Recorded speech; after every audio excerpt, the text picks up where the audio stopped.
보쌤의 거꾸로 한국사 시즌4 그 37번째 시간입니다. 이 시간에는 근대 의식의 확대라는 주제로 근대 교육과 언론의 발달이 근대 의식 확대에 끼친 영향은 무엇인지, 그리고 근대 교육과 언론의 발달, 국사 연구가 한국사 연구가 민족 의식에 끼친 영향은 무엇인지 살펴보도록 하겠습니다. 평등 의식이 확산되다. 조선 후기 이래로 양반 중심 신분제도에 대한 비판은 계속되어 왔지 않습니까? 이게 결국 갑신정변 때는 이제 모든 인민은 평등하다라는 인민 평등권 확립 주장으로 이어지게 됩니다. 그리고 동학농민운동 1894년 동학농민운동 때는 패전개혁안에 노비문서를 소각하고 과부의 재가를 허용하는 등 아예 신분제를 없애자 라는 걸 주장을 하게 되죠.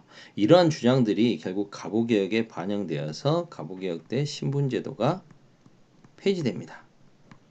그리고 과부의 재가도 허용되고요.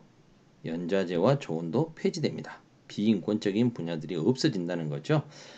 독립협회는 천부인권 사상을 바탕으로 개인의 생명과 재산, 이런 인권은 하늘로부터 받은 것이다 라는 거 아니겠습니까? 그래서 개인의 권리를 주장하고 남녀차별 철폐, 평등의식 확산에 노력했습니다.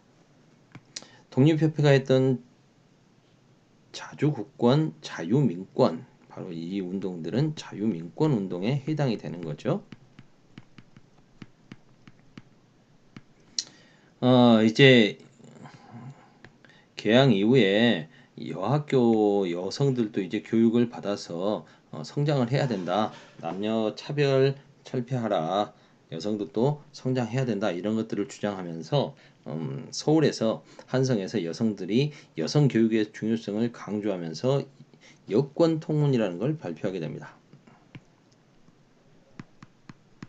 요즘으로 따지면 기자회견문 같은 거죠. 그래서 여권 통문을 발표했는데요. 여자나 남자나 똑같다. 여자들도 남자들 못지않은 사나이 못지않은 의리가 있다. 능력도 있다. 이런 내용들이죠. 요즘으로 따지면 페미니즘의 시초라고 해야 될까요? 그런 주장들을 하게 되는 겁니다. 그리고 최초의 근대적인 여성단체 찬양회를 만들게 됩니다. 찬성한다.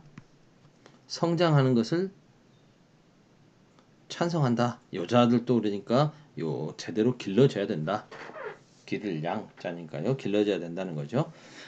그리고 이제 교육, 의료 활동을 중심으로 여성들의 사회 활동이 확대되어 갑니다. 우리나라 최초의 간호사 여성이었고요, 당연히. 그다음에 이제 교육계에서 이렇게 여학생들을 가르치는 이제 여교사 이런 분야에서 여성들의 활동들이 늘어나는 거죠.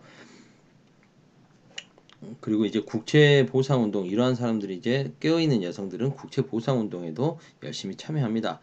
대구 지역에서는 그 남양동이 아니라 남일동 폐물 폐지 위원회 이런 걸 조직해 가지고 여성들이 이제 폐물 같은 거 모아서 이제 가락지나 비녀 이런 것들 있지 않습니까? 모아 가지고 기부하기도 하고 이런 활동들을 펼쳐갑니다. 근대 의식과 민족 의식이 확산되다.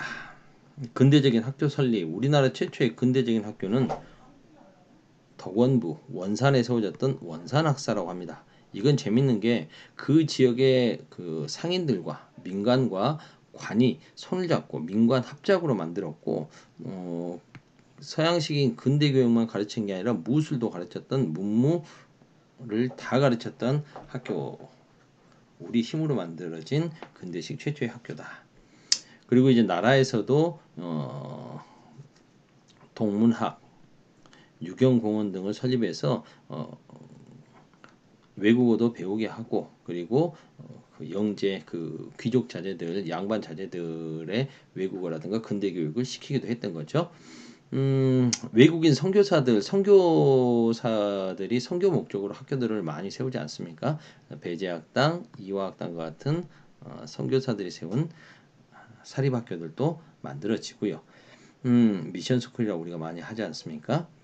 이를 통해서 근대적인 학문과 함께 근대적인 의식, 남녀 평등 의식 같은 생각들이 들어오게 됩니다. 여기서 그런 걸 가르치는 거죠. 그래서 뭐 재밌는 이야기가 이화학당 처음 만들었을 때 양반집 딸내미들이 그 이제 거기 학교를 가는데 가서 뭐 체조를 요즘으로 따지면 체육 시간에 뭐 체조 같은 거 이렇게 체육복 입고 체조 같은 거 하지 않습니까? 맨손 체조 같은 거 하는데 경박스럽다고 이제 막 애들 그 자퇴시키겠다고 학교 그만 다니겠다고 하기도 하고요. 양반집 교수가 와가지고 저는 망측하게 춤을 춘다 뭐 이런 거겠죠. 그런 것도 있고 걸어서 오지 않고 뭐 이렇게 하인들에게 업혀서 학교에 등교하기도 하고 뭐 그랬다고 합니다. 아 재밌는 모습이 많이 있었겠죠. 외국인들 눈에는 그런 해프닝도 있었고 그 다음에 일본의 침략이 본격화되자 민족의식 강화를 위해서 많은 사립학교들이 만들어집니다. 양정의숙, 오산학교, 대성학교, 보성학교 등의 다양한 사립학교들이 만들어져서 민족의식과 애국심을 강조하게 되는 거죠. 한편 근대식 역사 연구한다라는 것은 우리 역사를 좀 새롭게 인식하자라는 취지로 근대적인 역사서들이 많이 발표가 되는데요. 편찬이 되는데 일본에서 제국주의적인 침략을 목적으로 우리나라 연구를 한 내용을 뭐 그대로 가져오기도 했던 겁니다. 그대로 막 번역해가지고 하는 거죠. 그러자 우리나라의 민족주의 역사학자들이 이건 아니다라고 생각해서 뭐 신채호 같은 사람이 대표적이라고 할 수 있을 텐데요.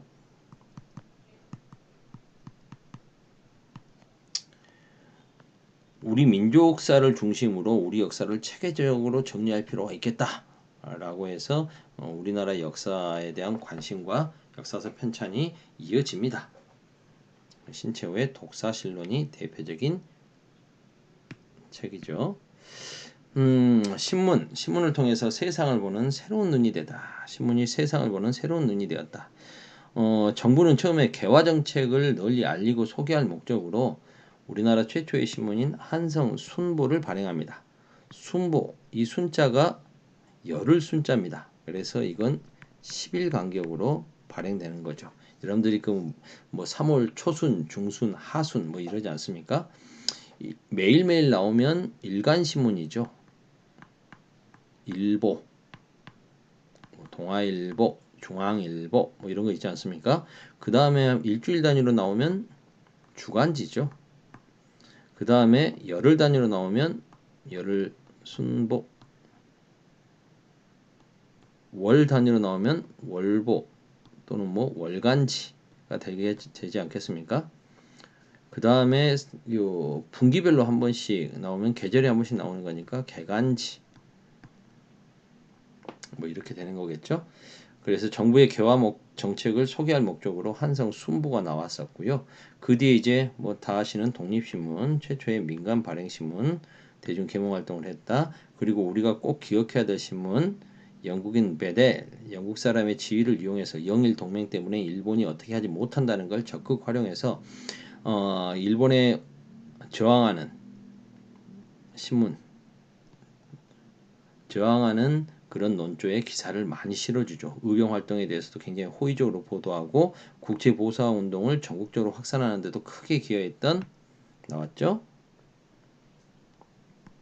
대한 매일신보.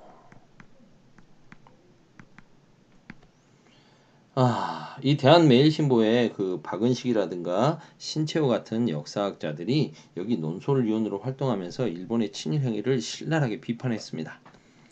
전에도 말씀드렸습니다만 대한매일신보는 한일합방, 일본에 의한 국권 피탈이 이루어지면서 다른 신문들은 다 일제가 폐간하고 이 대한매일신보에 대한만 딱 떼가지고 매일신보라는 이름으로 남겨서 총독부의 기관지로 만들었다고 그랬죠. 그래서 가장 항일적인 저항신문을 일본이 총독부의 기관지로 나팔수로 친일신문으로 만들어 버렸습니다. 그런 슬픈 역사를 갖고 있는 게 대한매일신보.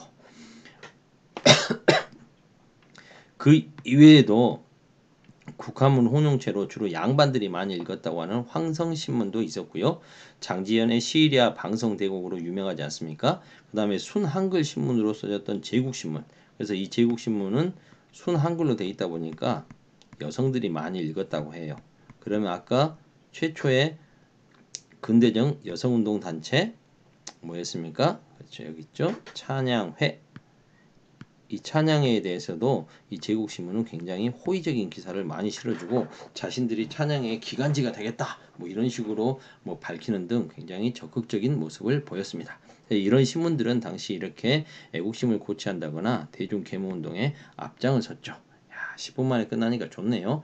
37강 여기서 마치겠습니다. 끝.